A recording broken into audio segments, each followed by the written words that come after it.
Hello and welcome to another exclusive review with me, Alex Belfield, here at celebrityradio.biz, where last year we had over 12 million minutes viewed on YouTube. This week we're on Broadway at the Book of Mormon. Book of Mormon is one of the most hyped, popular and successful musicals in theatrical history. It's shocking, offensive, outrageous, and I loved every minute of it. It's a 5-star outrageous satire, with spectacular dance numbers, Broadway belters, and a bucket load of parody, mocking the genre and subject throughout. This is not Disney, frankly, it's R18 and certainly not for the faint of heart or kids. Nothing is off limits, from lady part circumcision, paedophilia to race and religion.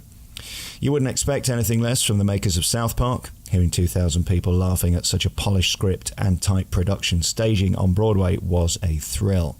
Book of Mormon is a 5-star belly laugh-inducing comedy romp packed with stunning vocals, hysterical dance routines throughout, and thought-provoking comedy that will leave you speechless, shocked, as well as roaring with laughter. Get tickets by googling Book of Mormon. The Book of Mormon, written by South Park creators Trey Parker and Matt Stone and Oscar winner Robert Lopez, is still a sellout hit. This show won 9 Tonys, including Best Musical, and still generates over $1 million a week on Broadway in the top 5 shows. It's the story of young Mormon missionaries dispatched to a tribal village in Africa to win converts to the Mormon religion. This wasn't as easy as it first appeared. The spoof, parody and satire mocks the lunacy of religion and its devoted practitioners. It takes no prisoners at any level.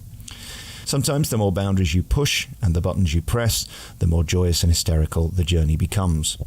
I guess that's the genius of Matt and Trey. The reason Book of Mormon is such a ludicrous success is that despite it being a 2.5-hour piss take, it's perfectly crafted and beautifully produced and directed with a stellar script and tunes.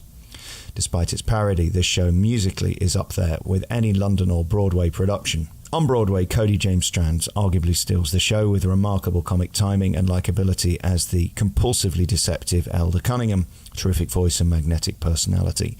His South Park style is a familiar hoot for the audience. Nicki Renee Daniels is truly stunning and the epitome of a Broadway star. Her voice is phenomenal and she truly shines in this role as Nabalungi. She vocally is sensational and untouchable in this show. Finally, Dave Thomas Brown leads this cast magnificently as Elder Price and deserves huge kudos for a perfect delivery. He has charm and a remarkable energy, pace, precision, and voice demonstrated throughout the stupendous I Believe, best song in the show. Finally, what I love about Book of Mormon is the subtlety. There are obvious nods to The Lion King, but there's also clever musical references to Wicked and other Broadway musicals too. Equal to the musical subtlety is the outrageous comedy and crudity. In places, it's shocking, even after seeing it many times. Matt and Trey are geniuses, there's no doubt. This musical is welcome relief from the predictable, safe, repetitive songbook shows that have taken over the genre. There are moments you wince and wonder how do they get away with that. However, you leave elated, moved and slightly exhausted from laughing so much. Bravo, boys and girls. 5-star for Book of Mormon, which continues to run on Broadway, in the West End and on tour in 2018. You've been listening to another review by me, Alex Belfield, here at celebrityradio.biz, where last year we had over 10.5 million minutes viewed on YouTube. You can check out all of our hundreds of interviews and reviews at www.celebrityradio.biz. Ta-da.